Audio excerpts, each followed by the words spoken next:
¿Cómo están, apreciados estudiantes? Mi nombre es José Mauricio Herrera Martínez, soy el docente que le está en este momento orientando el módulo de retención en la fuente.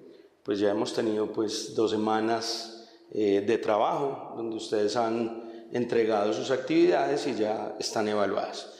Pero el objetivo principal de esta tercera semana es ya llegar como a la parte práctica de lo que es en sí la retención en la fuente. Pero para poder llegar a hacer el ejercicio que ya tenemos uno planteado acá, de una u otra forma tenemos que recordar algunos conceptos que son fundamentales para el proceso de la retención. El primero de ellos es tener en cuenta que la retención en la fuente no es un impuesto, sino que es un anticipo de los impuestos. ¿Por qué se dice anticipo? Porque de una u otra forma lo va a poder recuperar al momento de presentar su declaración de renta, sea una persona jurídica o sea una persona natural.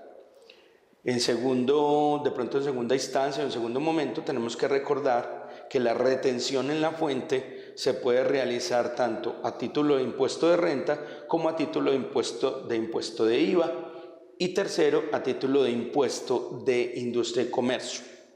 La calidad de cada uno de ellos se va a definir en la responsabilidad que la DIAN le ha asignado mediante, lógicamente, una resolución o mediante un comunicado directo, tanto solicitado por el contribuyente o reportado directamente por la DIAN. El primero de ellos, que es la retención en la fuente a título de impuesto de renta, se basa simplemente en que toda transacción que realice y que se llegue a un acuerdo de pago y se pague, ya sea completamente o simplemente en abonos a cuenta, se le debe realizar la retención de acuerdo a la tabla de retención en la fuente que cada año el Gobierno Nacional actualiza de acuerdo al valor de la VT. Recordemos que el valor de la VT de este 2017 es 31.859. Esa retención en la fuente tiene unas bases y tiene unas tarifas. ¿De qué dependen ellas? Dependen directamente de la transacción que se va a realizar.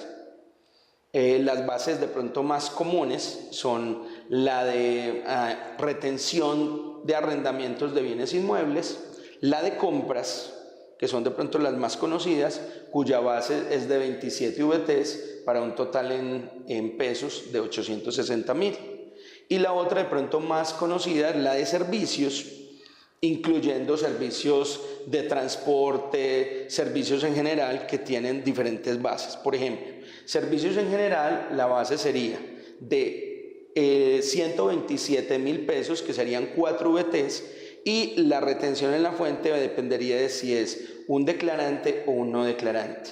Y ya para servicios de transporte o mensajería, que para el caso es igual, ya lo vamos a ver en el ejercicio, sería a partir de un peso, como pasa con los servicios relacionados con el arrendamiento de bienes muebles también. El segundo, que es la retención del impuesto a las ventas o el RETE-IVA que conocemos, la legislación a través de la ley 1819 del 2016 sí nos hizo un cambio bastante representativo en ello. ¿Por qué? Porque antes se hacía RETE-IVA y existía otra figura que era el IVA teórico. El RETE-IVA lo hacía el gran contribuyente al régimen común cuando cumplía lógicamente los topes de la retención, porque en ningún momento se puede practicar RETE-IVA si no cumple la base de la retención en la fuente. Y el otro era algo que se llama IVA teórico, o se llamaba IVA teórico. Cuando decimos que se llamaba es porque la ley 1819 derogó esa responsabilidad, y era cuando el régimen común o el gran contribuyente le adquiría bienes o servicios al régimen simplificado. En la primera, que es el RETE-IVA, lógicamente va a haber una retención que quien paga o quien hace el abono en cuenta retiene a la persona que le está facturando, mientras que en la segunda simplemente era una transacción donde se asumía una parte y se compensaba la otra. Es decir, el IVA teórico simplemente era un movimiento mediante el cual se debitaba un IVA descontable y se acreditaba un RETE-IVA por pagar. El RETE-IVA tiene un valor del 15% sobre el valor del IVA. Recordemos que el IVA en este momento tiene 2 tarifas, que una es del 5 y la otra es del 19. Para los bienes excluidos y los servicios excluidos, los bienes y servicios exentos, pues lógicamente no va a haber, porque su tarifa o no existe o simplemente es tarifa cero, entonces no habría RETE-IVA. Y la tercera es el RETE-ICA, que recordemos que el RTICA es un anticipo de un impuesto territorial directamente municipal, por ende el acuerdo municipal que expide el consejo del municipio pues tendrá sus tarifas y de acuerdo a ellas pues están representados según su actividad económica. Dichas tarifas pueden ser 4 por 1000, 5 por 1000, 6 por 1000, hasta el 10 por 1000. Ya para poder saber qué porcentaje es el del RTICA, tendríamos que mirar si el municipio está obligado o no a realizar RTICA. Bueno, también debemos de tener muy presente que la retención en la fuente, como decía al principio, se descuenta en el impuesto de renta, pero para podérmelo descontar en el impuesto de renta tenemos que de una u otra forma tener los soportes. Entonces podemos decir que un soporte puede ser un certificado que elabora la empresa a quien se le hizo el pago y que lógicamente de una u otra forma retiene la empresa que hizo el pago, que de una u otra forma retiene, es quien certifica y le certifica a quien le hizo la retención, y quien le hizo la retención pues lógicamente se lo descuenta al momento de presentar la declaración de renta. Si por una u otra razón no se tiene el certificado físico, pues entonces simplemente se podría entrar a solicitarlo a través de la DIAN si la empresa no lo quiere entregar, o se dejaría constancia por si en algún momento hay algún tipo de revisión, que lo lógico es que si existe una revisión tributaria, una inspección tributaria, se conste todos los soportes que nos llevaron a la deducción dentro del impuesto de renta. Bueno, otra de las cosas que tenemos que tener muy presente con respecto a la retención en la fuente es que se hace un pago mensual. Eso no ha cambiado absolutamente. El pago mensual se hace normalmente mes vencido, es decir, en enero pagamos diciembre del año anterior y así sucesivamente cada uno de los meses. Eso es lo que se llama periodo, y ese periodo es un periodo vencido. Una retención en la fuente que se presente sin pago se da por no presentada.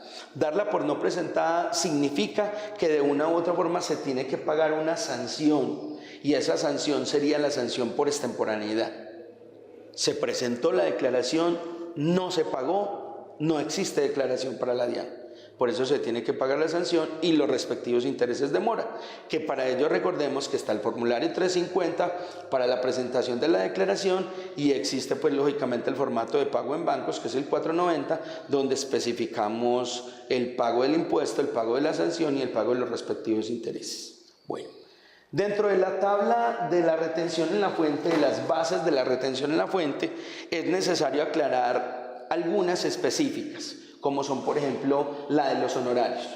Cuando hablamos de honorarios, entonces debemos de tener muy claro si lo podemos tratar como si fuera un empleado o si simplemente lo tratamos como si fuera un cuenta propia. Y un cuenta propia externo, no un cuenta propia interno. Si lo tratamos como empleado, pues entonces lo tenemos que llevar a la tabla del artículo 383, que es pues la que está vigente en este momento, y de acuerdo a ella clasificarle todas sus deducciones y poder hallar la base de la retención, lógicamente de acuerdo a esa tabla. Si no lo podemos clasificar como empleado, ya que utiliza herramienta especializada, la herramienta es propia, no pertenece a la empresa, como ya conocemos la clasificación entre empleado, que se puede catalogar como empleado, como cuenta propia independiente, entonces ya tendremos que asumir que la retención es la que tiene la tabla de retención, que sería del 11 si es un declarante y del 10 si es un no declarante. Eso está en el DUR 1625, en los artículos 1, 2, 4, 3 y 3.1. Bueno, otro que tenemos que tener muy en cuenta, y es una base especial, es lo que se llama AIU. AIU, Administración Imprevistos Utilidad. La administración es la cuota o el valor, el porcentaje que se asume dentro del contrato para, digamos, de una u otra forma cubrir esas necesidades de la administración. La I traduce imprevistos, que es por si existe algún tipo de inconsistencia, anomalía o eventualidad, y la U es utilidad. Entonces resulta que administración imprevistos utilidad es una base especial. Esa base especial está consagrada por la ley y faculta a empresas como las de construcción, las de aseo y vigilancia, las de servicios temporales, las cooperativas y precooperativas, entre otras, dependiendo de la actividad, para que con base en esa A y U puedan determinar el valor de los impuestos, pero no para todas funciona igual. Por ejemplo, para las empresas de servicios temporales, para las de aseo y vigilancia, el A y U va a formar base tanto para el IVA como para la retención en la fuente. En cambio, en servicios como la construcción o en contratos de construcción, simplemente ese AIU va a servir para clasificar y determinar el valor del IVA, más no el valor de la retención, porque el valor de la retención de una u otra forma sigue siendo sobre el total del contrato, o sea, sobre la factura el 100%, sin incluir el impuesto del IVA. Ese AIU, de una u otra forma, ayuda a que las empresas de pronto no puedan tener un cambio tan drástico cuando la ley 1607 del 2012 tocó ese tipo de empresas. ¿Por qué? Porque existía un IVA que era un IVA diferencial del 1.6%.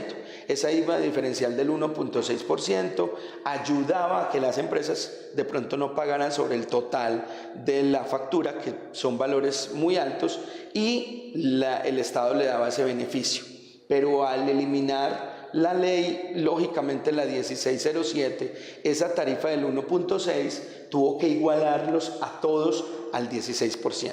Entonces ahí es donde, por ejemplo, antes, cuando nosotros teníamos un contrato de 100 millones, y estoy hablando de un contrato de construcción, cuando teníamos un contrato de 100 millones, pues simplemente lo que hacíamos era que determinábamos el valor del 1.6 como IVA. Ese era el IVA que correspondía a las construcciones. Esto era antes de la ley 1607. Lógicamente este valor daría aproximadamente 1.600.000.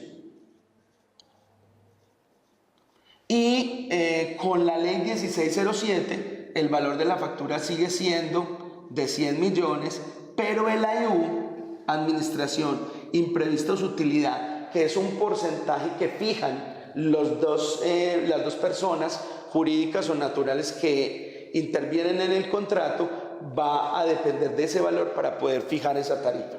Ese valor no puede ser inferior al 10%.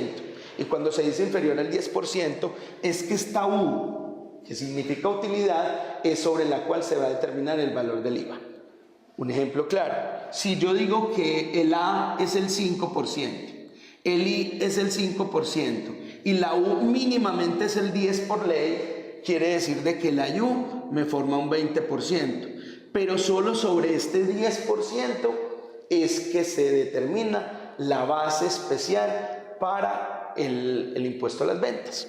Siendo así las cosas, entonces se podría decir que el AIU es del 10, la base entonces del contrato quedaría en 10 millones, que es el 10% de 100, y esto por el 16% me daría igual a 1.600.000. Si observamos, el valor es exactamente igual, es decir, simplemente fue una operación matemática que de una u otra forma mantenía la equidad de ese AIU para poder que las empresas de construcción especialmente, claro que también las de aseo y vigilancia y las de servicios temporales, pues tuvieran ese beneficio. Bueno.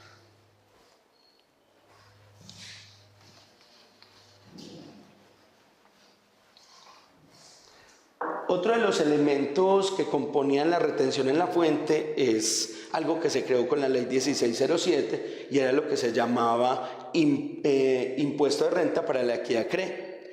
Ese impuesto de renta para la equidad CRE no es que haya cambiado, lo que cambió es el anticipo de ese impuesto.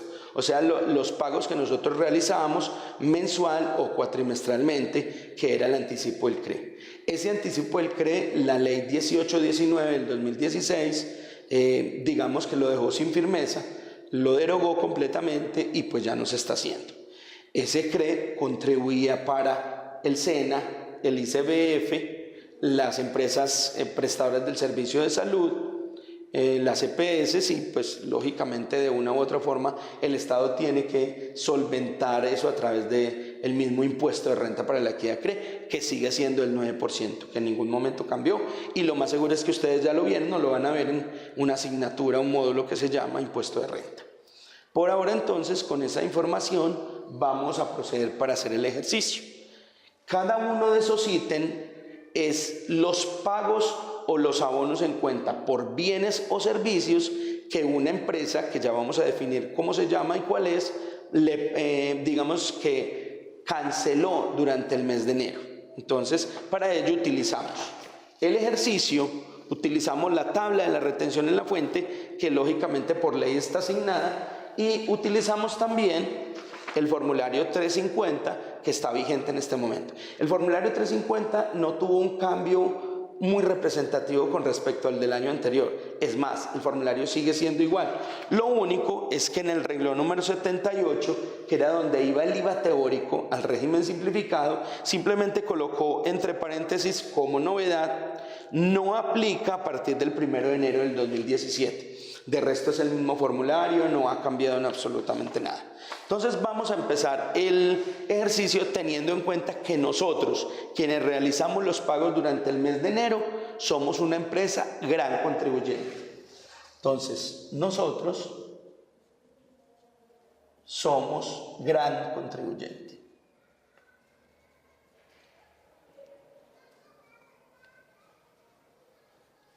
Al ser gran contribuyente, pues somos responsables del RETE-IVA, porque recordemos que el RETE-IVA solo lo puede hacer en este momento con el cambio de la norma el gran contribuyente al régimen común. El IVA teórico ya desapareció, entonces solo la figura del gran contribuyente le puede retener en el IVA al régimen común. Eso es uno de los cambios que vamos a tener comparado con este mismo ejercicio en la norma anterior. Entonces arrancamos con eso, con ser grandes contribuyentes, y vamos a realizar estos pagos causando en cada uno de los cuadros el valor del IVA, el valor de la retención y el valor del RETE-IVA en caso de que exista la base. El valor bruto es el que nos va a determinar, según la tabla de la retención, si tiene base o no tiene base de retención y qué porcentaje podemos aplicar. Entonces, en el primer caso, es un gran contribuyente autorretenedor de renta. Cuando se dice autorretenedor de renta, pues lógicamente es una persona jurídica que se retiene el mismo, y como tal ninguno de nosotros le puede hacer retención en la fuente a él. Por eso se llama autorretenedor. La función de él es retener en sus pagos y autorretenerse en sus ventas. Entonces, como tal, no va a existir retención en la fuente porque él es autorretenedor. Entiéndase esa A como autorretenedor de renta. No vamos a tener figura de autorretenedor de IVA, solo de autorretenedor de renta. Entonces, siendo las cosas así, este primer concepto no tendría retención en la fuente. Y tampoco tiene RETE-IVA, porque recordemos que el RETE-IVA solo funciona hacia abajo, es decir, quien está arriba, en este caso el gran contribuyente, se lo realiza a quien está abajo de él, que sería el régimen común. Como en este caso nosotros somos gran contribuyente y ellos también son gran contribuyente, no hay forma de hacer el RETE-IVA. Como tal, también va a ser cero, y como no hay RETE-IVA, no necesitamos el IVA para este ejercicio. Solamente vamos a necesitar el IVA cuando sea base del RETE-IVA. Entonces arrancamos con la segunda, que lógicamente ya sí empieza a tener bases de retención, y miramos que son unos servicios de mantenimiento. Los servicios de mantenimiento los consagra la ley como servicios en general y se van a diferenciar entre declarante y no declarante, siendo el declarante una persona jurídica o una persona natural lógicamente responsable de IVA, y un no declarante, una persona natural no responsable. En este caso es un régimen simplificado no declarante, es una persona natural que no está obligada a llevar contabilidad y como tal se le debe retener el 6% como servicios. Entonces decimos entonces que lo primero que vamos a hacer es, ¿cumple la base? Sí, porque la base son 127.000 pesos. Que es son 4 VTs. Entonces, como cumple la base, primero hallamos el IVA, porque también de una u otra forma podría tener RETE-IVA. Pero como sabemos que el IVA teórico ya no existe, es decir, que el régimen simplificado no tiene IVA teórico, entonces sabemos que aquí no va a haber valor y por ende tampoco necesitamos el valor del IVA. El que sí vamos a tener es la retención. Entonces tomamos los 950.000 y los multiplicamos por el 6% y nos da 57.000 pesos. Ese sería el primer valor que vamos a tener dentro de las retenciones en la fuente. Vuelvo y repito, no hay rete-IVA porque eso era lo que antes se llamaba IVA teórico, que fue derogado por la ley 1819 del 2016. El tercer ítem son los arrendamientos de bienes muebles. Con arrendamientos es necesario aclarar que los arrendamientos tienen diferente base y diferente tarifa. ¿Por qué diferente base? Porque si es de bienes muebles, no existe base, es decir, desde 0 pesos hacia arriba, 1 peso, pues lógicamente en la transacción va a tener la retención que sería del 4%. En cambio, en los bienes inmuebles, la base sería de 27 VTs, que son 860.000 pesos, y la tarifa sería del 3.5. Como estos son bienes muebles, entonces la retención se hace desde 1 peso y va a ser el 4% como porcentaje de retención. Como es un régimen común, él me debe facturar IVA y como tal yo estoy arriba de él porque soy gran contribuyente, entonces le voy a hacer un rete IVA normal. Entonces lo primero que hallamos es el valor del IVA, 3.930.000 por el 19%, recordemos que ese es el valor del IVA de este periodo, entonces sería el valor del IVA 746.700. A ese valor del IVA le aplicamos el 15% para determinar el valor del rete IVA. Entonces, ese por el 15 nos daría 112.005. Finalmente, la retención en la fuente entonces es del 4%, entonces 3.930.000 por el 4% serían 157.200. Acá se le hizo una retención del 4% y recordemos que es a partir de 0 pesos. En el ítem número 4 tenemos el servicio de aseo y vigilancia. Como lo decía en la introducción, el servicio de aseo y vigilancia es una tarifa especial del IVA que se llama AIU, es una base. La IU es una base y como tal pues vamos a tomar la que la normatividad nos exige, que es mínimamente el 10%. Entonces vamos a trabajar que la IU va a ser del 10%, que es digamos de una u otra forma, la tarifa obligatoriamente por parte del Estado. Entonces lo primero que hacemos es hallar la base. ¿Cómo lo hacemos? Decimos 1.290.000 por el 10% me va a dar 129.000. La base del aseo y vigilancia es la misma de todos los servicios, que son 4 VTs, en total 127.000. ¿Qué quiere decir eso entonces? Que yo le voy a hacer una retención porque 127 está por debajo 129 está por encima de 127. La retención de aseo y vigilancia entonces es del 2%. Entonces lo que hacemos es que a este le vamos a determinar ese 2%. Pero antes de eso, como ellos son un régimen común y yo soy un gran contribuyente, le tengo que hallar el valor del rete IVA.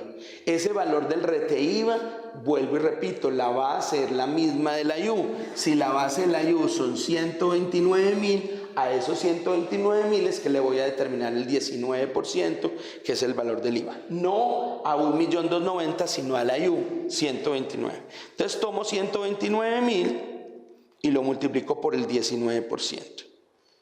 Y eso me va a dar 24.510. Y a esos 24.510 es al que le voy a determinar el 15% del valor del rete IVA. O sea, esa es la base del rete IVA, que sería en total 3.677. La retención en la fuente en servicios de aseo y vigilancia es del 2% y la determino sobre el mismo IU. Observen que tanto el IVA como la retención la estamos determinando sobre la misma base, es decir, 129.000 por el 2%, que es la tarifa, serían 2.580 pesos. Acá la tarifa es del 2%. En el ejercicio número 5 es servicios de construcción, es un contrato de construcción normal. El contrato de construcción, también en la inducción les expliqué que el contrato de construcción tiene una base de la IU solo para el IVA, pero para la retención en la fuente es el 100% del valor del contrato o del valor de la factura. Eso quiere decir que tomo los 31 millones, también vamos a tomar el 10%, entonces tomamos los 31 millones y los multiplicamos por el 10. Y eso nos va a dar 3.100.000. Estos 3.100.000 van a ser la base del IVA. Solo la base del IVA, porque la base de la retención van a ser los 31 millones. Entonces tomamos los 3.100.000 y los multiplicamos por el 19%. Y eso nos va a dar 589.000.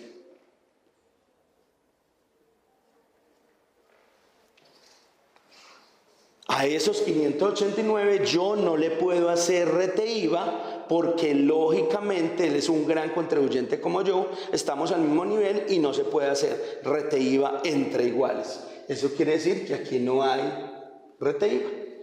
Y la retención en la fuente se va a hacer sobre el valor total del contrato, que serían 32 millones. La retención en la fuente sobre la construcción va a ser del 2% a partir de $1. Entonces 31 millones por el 2%, es la misma tarifa de aseo y vigilancia, serían 620.000.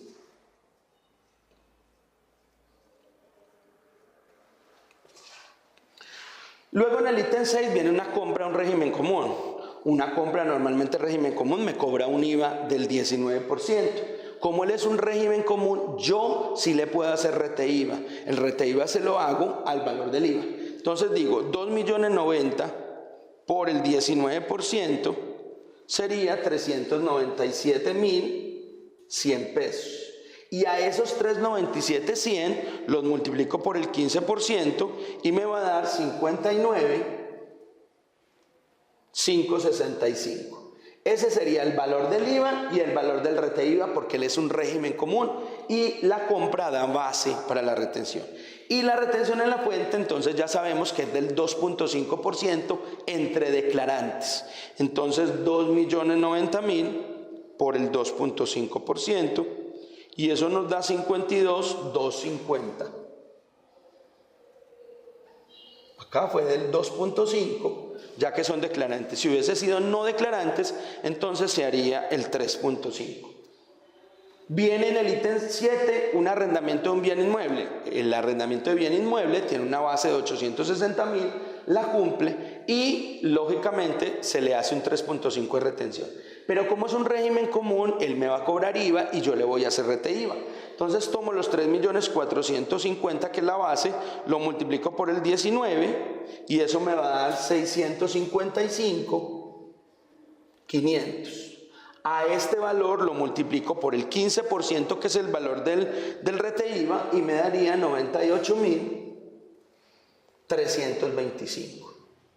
El valor de la retención en la fuente es del 3.5 para arrendamientos de bienes inmuebles. Entonces 3.450.000 por el 3.5% me daría 120.750.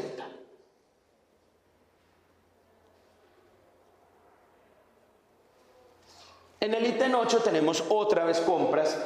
Este valor, este ítem se parecería mucho al del número 6, pero hay una gran diferencia.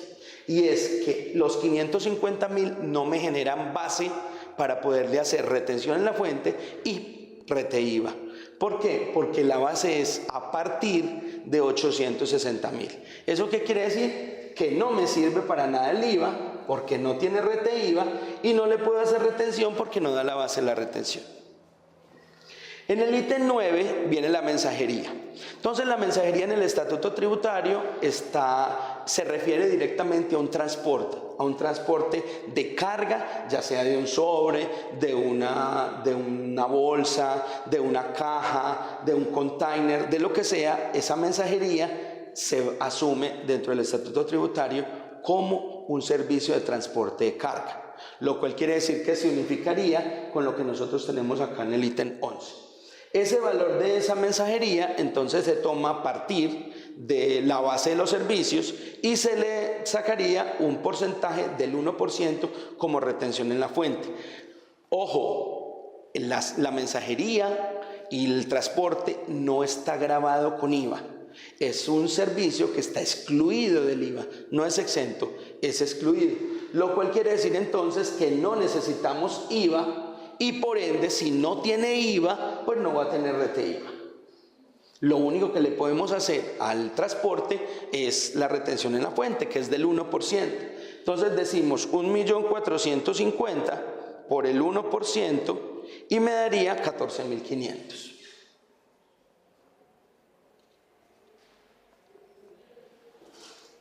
En el ítem 10 están los honorarios.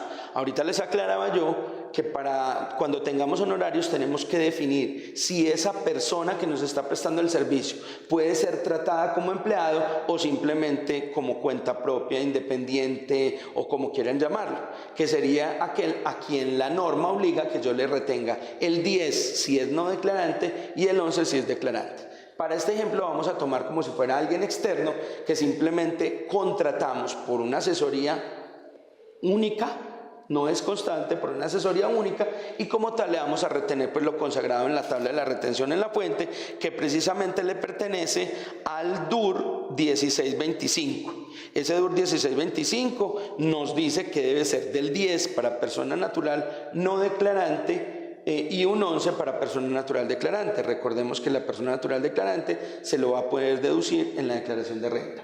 En este caso es declarante, entonces le vamos a hacer el 11%. Él no nos puede cobrar IVA, porque lógicamente él no es responsable del IVA.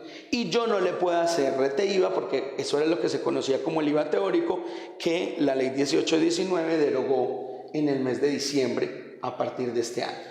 Entonces, solamente me queda la retención. ¿Qué retención le voy a hacer? Le voy a hacer retención del 11 porque es declarante. Entonces, 2.500.000 por el 11% serían 275.000.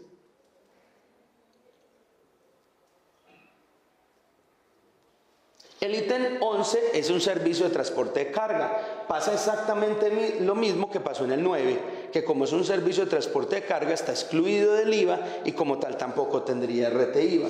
Entonces no necesito el IVA porque no existe, es excluido y no hay RTIVA porque es excluido.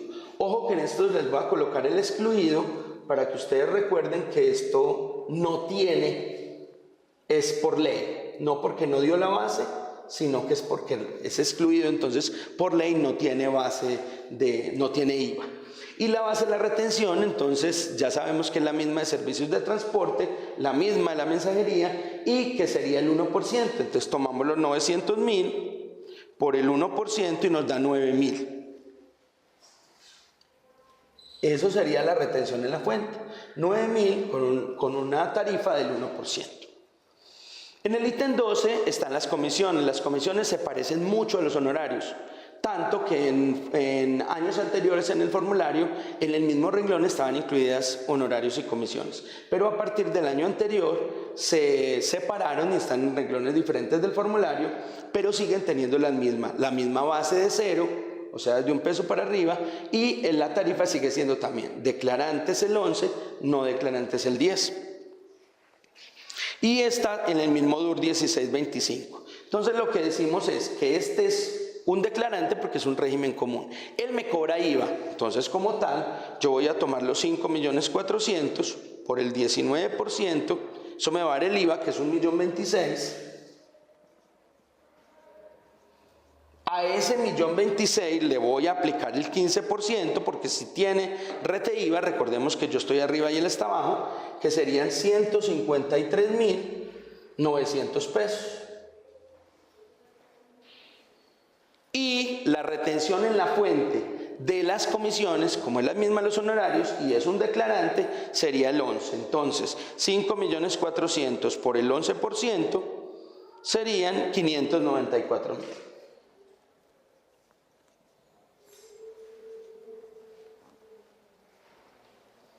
Finalmente, en la última transacción que tenemos, el ítem número 13 son rendimientos financieros. Bueno, con los rendimientos financieros hay que tener en cuenta de que hay dos tipos de rendimientos financieros. Uno es aquel que está orientado hacia la parte de renta fija, y el otro está orientado simplemente hacia el pago de los intereses. Nosotros en este momento el que tenemos acá es orientado hacia el pago de intereses, solo hacia el pago de intereses, no hacia el pago de de renta fija. Entonces, él es un régimen simplificado declarante, no nos puede cobrar IVA o no factura IVA. Al no facturar IVA, y ya sabiendo que la ley 1819 derogó el IVA teórico, entonces tampoco existe, lo único que le puede hacer es retención. Y la retención en los rendimientos financieros que no son de renta fija sería del 7%. Entonces, 1.100.000 por el 7% serían 77.000.